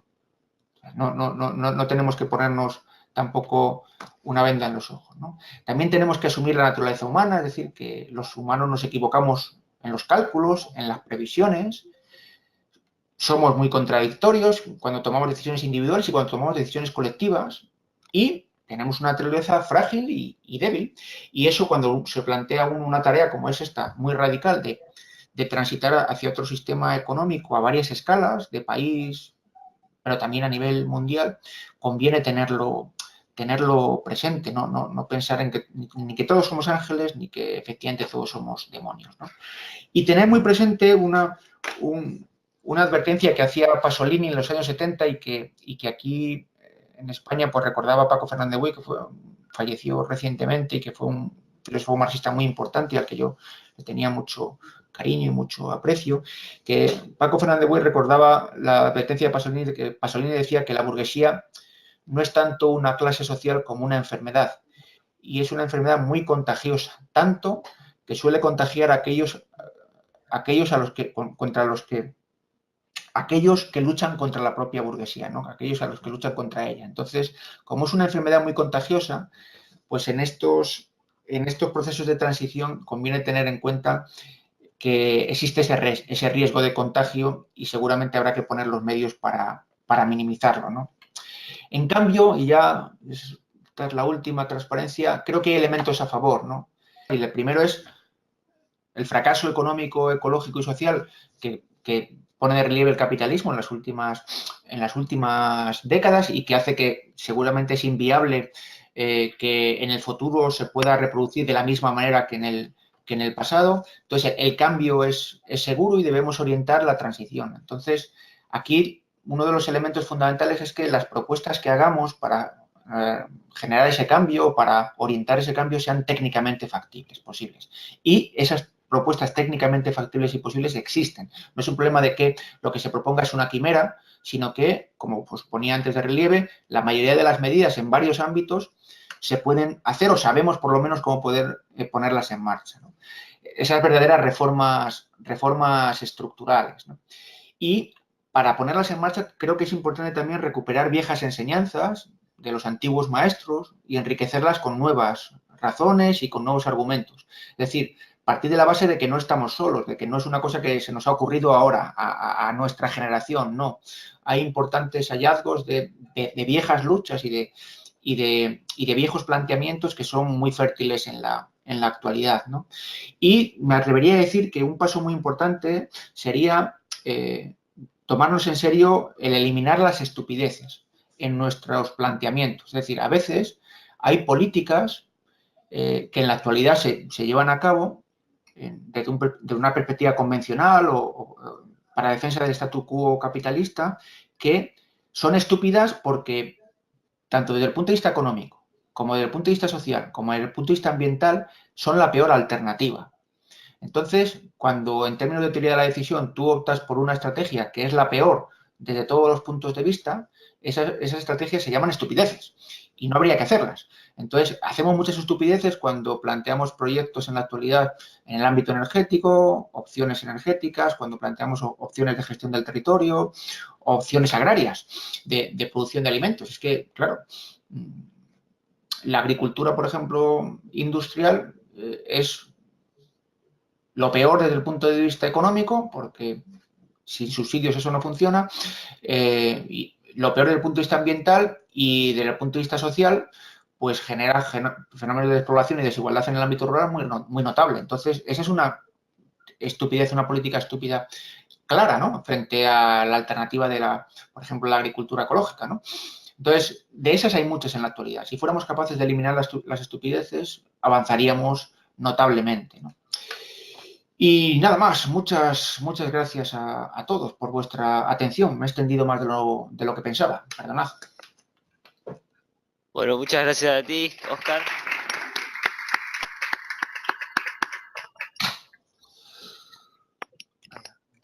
Ahora no sé si consigo veros. No sé si, Guillermo, ¿nos escuchás? Te damos la palabra, Guillermo. ¿Me escuchás? Tal, gracias. Bueno, primero saludar y felicitar a Oscar. La verdad que la presentación me pareció muy buena, muy completa. Sobre todo me gustaron algunas ideas que me parece que está bueno retomar. Una que creo que es la conclusión que planteás, digamos, es que no es un problema técnico. O sea, que las capacidades técnicas o incluso las experiencias concretas existen. En todo caso es un problema político, digamos, un problema de tomar la decisión y, bueno, de enfrentarla y, obviamente, hacerse cargo. Pero me parece que ese es un eje que es central porque, digamos, muchas veces caemos como en la crítica y quedamos como en esa especie de limbo donde, bueno, habría que cambiar el sistema o, no sé, habría que cambiar algo. Me parece que lo que está muy bueno en la presentación es que pones en concreto esas distintas alternativas y que las planteás y que desnudás que es un problema político y no técnico. Digamos, eso me parece que es un eje muy interesante. Después, por el otro lado, digamos, me atrapa mucho, me parece muy interesante la idea de la utilización de las transiciones, en vez de hablar de una transición, digamos, esta idea de que los esquemas o los caminos pueden ser distintos, dado que los puntos de partida son claramente distintos. Sobre todo en esta discusión con la teoría hegemónica, donde siempre aparecen estos modelos o estas ideas. Digo, las recetas del Fondo Monetario son el mismo paper para todos los países del mundo, simplemente le cambian el nombre del país y la ciudad capital, digamos, y a veces ni siquiera eso. Entonces me parece que es muy interesante eso. Y ahí, digamos, no porque venga por el lado de tu presentación, pero bueno, también hay que tener como este cuidado en este planteo que muchas veces se plantea, bueno, cómo los países centrales, si se quiere, van hacia una senda del decrecimiento y no imponerla a los países periféricos, latinoamericanos o del sur global, la misma idea de decrecimiento, pero que tampoco termina, que no es en tu planteo, pero muchas veces termina siendo como una trampa donde aparece esta idea donde los países periféricos empezarán a rematerializarse, digamos, bancando de alguna manera vía comercio internacional la desmaterialización del centro. Digo, eso me parece que, más allá de que tu presentación no lo hace, me parece que es un problema que tenemos que tener presente para no pisar el palito de alguna manera y empezar o seguir ahondando en esta idea donde los países centrales de alguna manera fragmentan procesos productivos, los desenclajan, los llevan hacia otras regiones y básicamente lo que hacen es externalizar esos impactos y esas responsabilidades. Digo, ahí me parece que el comercio internacional sigue siendo un tema a estudiar, digamos, como para poder retrabajar eso. Y por ahí como, no sé si llega a ser una pregunta o como reflexión, me parecía muy interesante cómo planteas ese paso de una economía de la producción a una economía de la adquisición. Y de alguna manera, si bien no son, obviamente, no son uno a uno, pero me parecía que era bastante representativo también de un pasaje de la transformación dentro del mismo sistema capitalista. Digo, pasamos de un capitalismo básicamente de producción de bienes y servicios, a un capitalismo financiero, y básicamente eso tiene que ver también con esta imposición o esta ampliación de la esfera de la adquisición. Digo, el sistema financiero básicamente lo que hace es movilizar recursos que redistribuyen, si se quiere, regresivamente esas capacidades de adquisición. Entonces, bueno, la gran pregunta que surge es, digamos, si esas transiciones, y entiendo que sí, van a terminar reconfigurando o deberían también reconfigurar un poco esos patrones productivos o esos regímenes de acumulación, si se quiere, o en términos como lo usaste vos, esos regímenes sociometabólicos o socioecológicos. Me parece que ahí hay algo central que también un poco, retomando lo que planteabas, te va a estar definiendo de alguna manera las resistencias. Digo, ahí uno empieza a encontrar por qué los sectores financieros siguen apostando a la idea de economía verde o bonos de carbono, o van a seguir por ese lado, porque de alguna manera no solo es una transición que implica una reformulación de las relaciones sociales, sino que es claramente una redistribución de las relaciones de poder. No sé, más que preguntas son como reflexiones o me parecen puntos que me parecieron muy interesantes en la exposición. Buenísimo, muchas gracias, Guillermo. Capaz que también abrimos acá para comentarios, preguntas, y Oscar puede contestar. Guillermo, ¿hay alguna?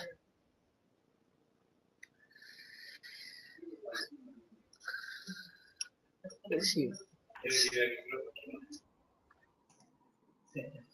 Buenas. Yo Hola. te quería hacer una pregunta a Oscar. Me gustó mucho la presentación. Yo de economía no entiendo demasiado, pero eso da igual.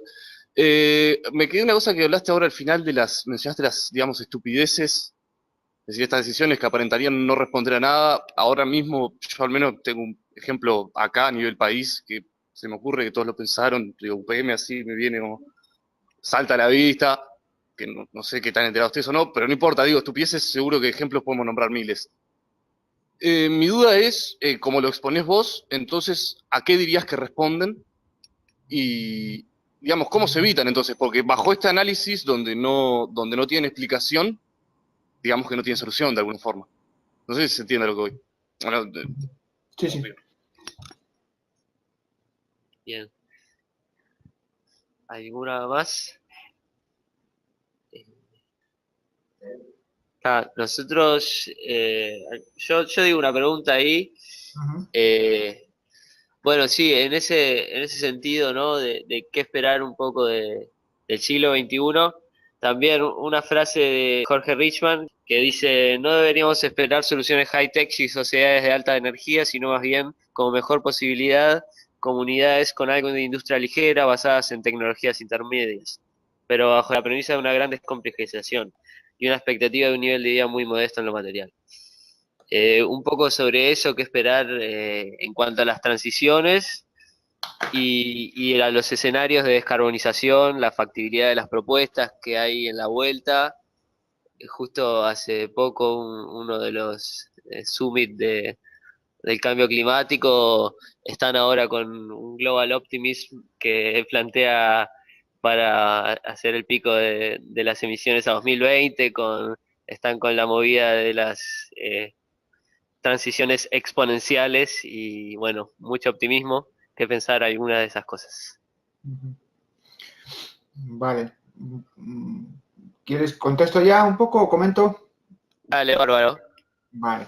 Bueno, respecto de lo que comentaba Guillermo, que estoy completamente, vamos, estoy de acuerdo con él o con las apreciaciones que ha hecho, y simplemente por complementar lo del sistema financiero, que no lo he comentado, creo que tiene interés en cómo el sistema financiero ha consolidado esa economía de la adquisición, porque claro, los países centrales han utilizado el comercio internacional para hacerse a través de una relación comercial beneficiosa para ellos, con la energía y los materiales necesarios para producir bienes y servicios del resto del mundo. Y allí esto es clarísimo. Pero a veces eso no ha bastado y entonces ha habido otra forma y es hacerse con la propiedad de las empresas que en los países periféricos extraen esa energía y esos materiales. ¿Y cómo lo han hecho? Pues a través del sistema financiero, porque muchas de esas empresas cotizan en bolsa y entonces en Latinoamérica y, por ejemplo, España ha sido protagonista en Latinoamérica de ese tipo de estrategia. Es decir, el grueso, una parte muy importante de la inversión extranjera que han hecho los países centrales en Latinoamérica y en África ha ido destinada a la compra y adquisición, no a generar nueva actividad, crear empresas o plantas en esos países, sino a la compra y adquisición de empresas ya existentes. ¿En qué sectores? Pues en sectores vinculados a la extracción de recursos naturales. Uno de los ejemplos paradigmáticos de esa estrategia fue YPF, fue la compra de Repsol por YPF, pero eso fue una, pero fueron muchos más. Entonces, Sí, pensaba eso, lo de caso de YPF o ahora las petroleras que están haciendo fracking en la Argentina, digamos, son todas empresas nacionales. sí. Pero eso por ejemplo, es que en los 90 y hasta el 2007, el principal flujo en muchos sitios, el principal flujo de inversión extranjera directa no era la inversión, la Greenfield Investment, era fusiones y adquisiciones. Era compra directa de empresas ya existentes, cambio de manos en la propiedad, ¿no? Decía un poco eso, ¿no? Que esa ha sido la otra pata, ¿no? Hacerse con la propiedad de las empresas que se dedican a la extracción de esos recursos naturales en unas condiciones ventajosas, ¿sí? Bueno, en cuanto a las dos cuestiones, la de las estupideces, ¿no? Claro, sí, esto en muchos ámbitos, digamos, cuando uno plantea una decisión, un proyecto, por ejemplo, o una política económica, imaginad un proyecto de no sé, pues, una infraestructura, ¿no? Pues hay varias opciones de hacer eso, ¿no? Algunas opciones serán buenas desde el punto de vista económico, un poco peores desde el punto de vista social y buenas desde el punto de vista medioambiental.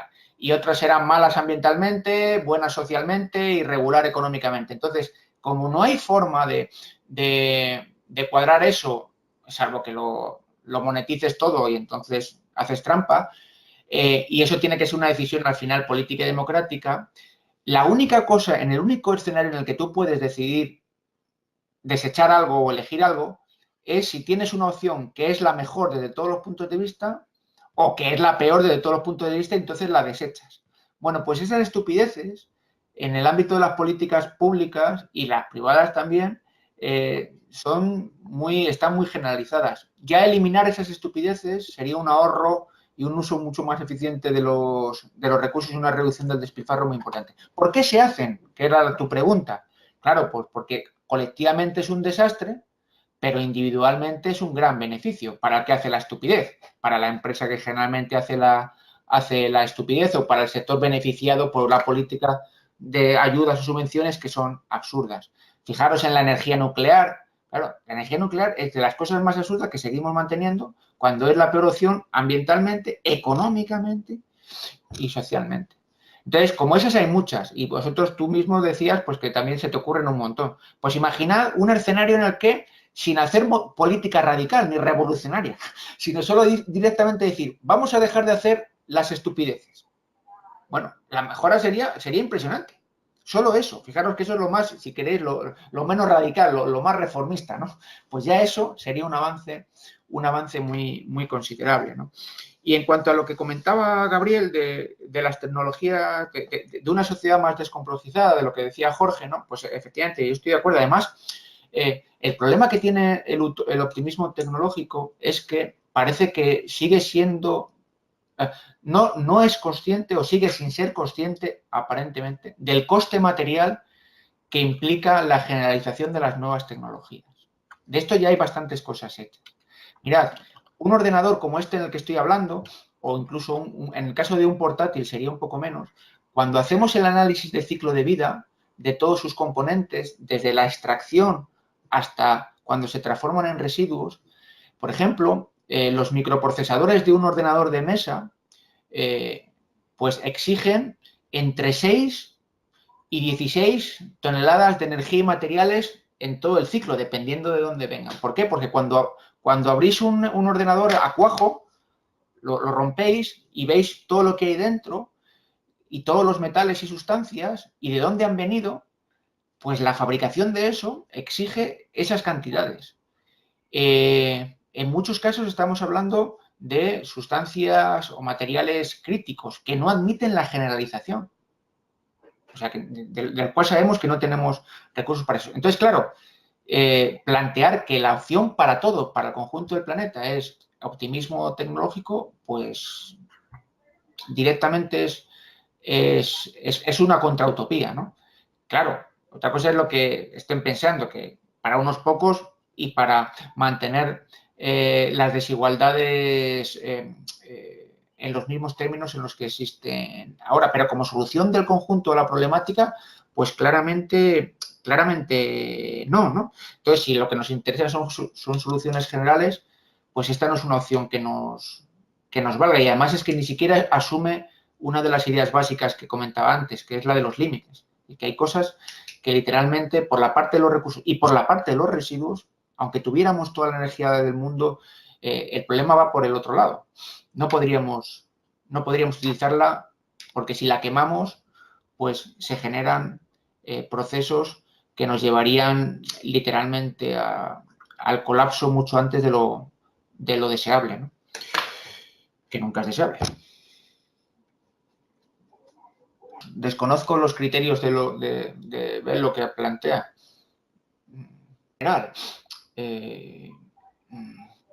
A ver, bueno, aquí habría como... Claro, es que el asunto de la globalización es un asunto espinoso porque en el fondo hablamos de globalización y estamos hablando de globalización neoliberal y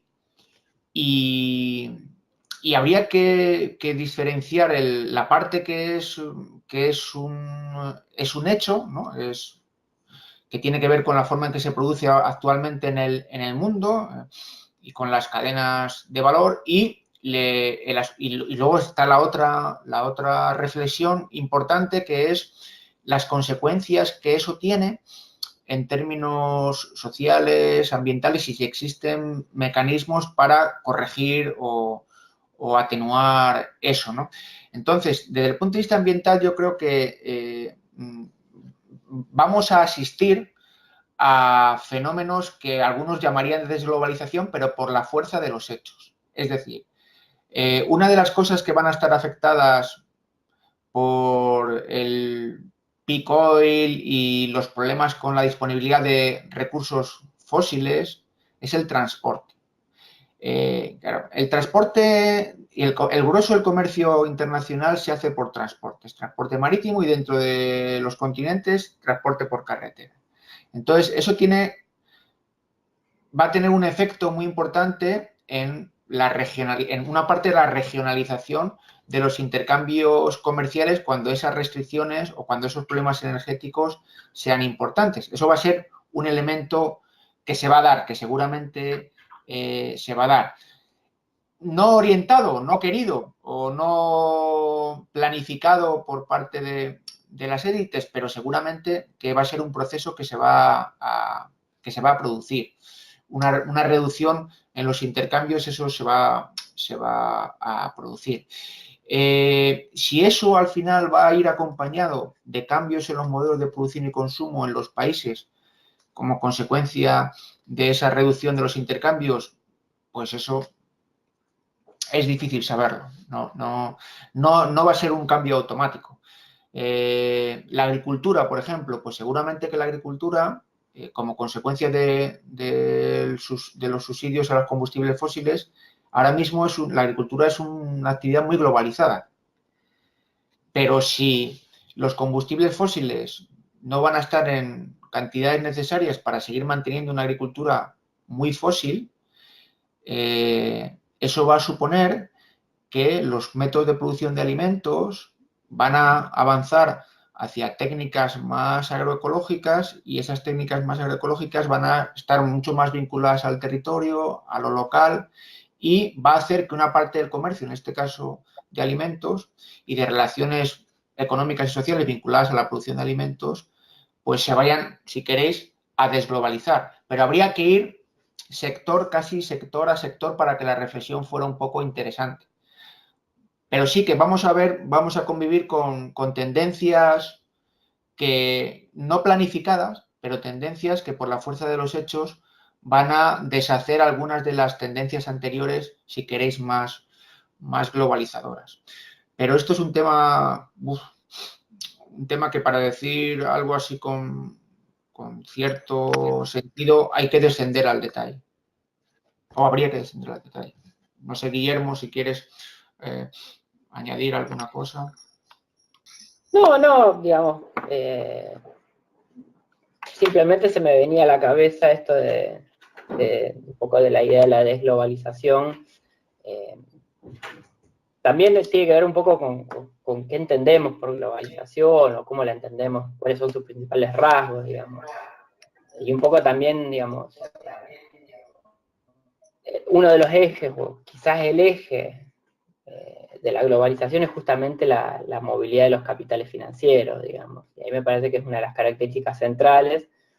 Entonces también esa desglobalización, en todo caso, no solo va por la vía material, digamos, que fue un poco lo que trabajó Oscar, sino que también habría que ver si va en consonancia con la desglobalización en el sentido de los movimientos de los capitales, porque, digamos, si no, ahí empieza como una contradicción, digamos, que difícilmente vea una desglobalización en términos materiales si no hay una desglobalización en términos de los movimientos de capitales financieros.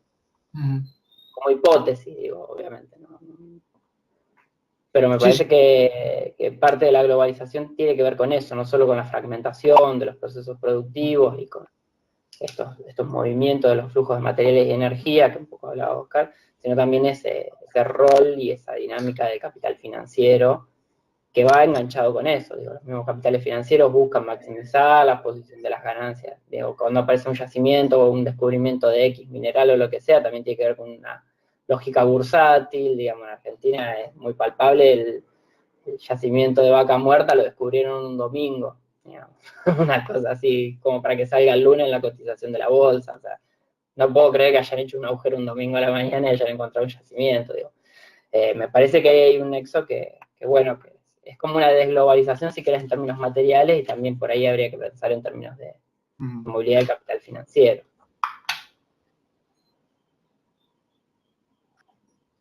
Bien, buenazo. Bueno, vamos dando cierre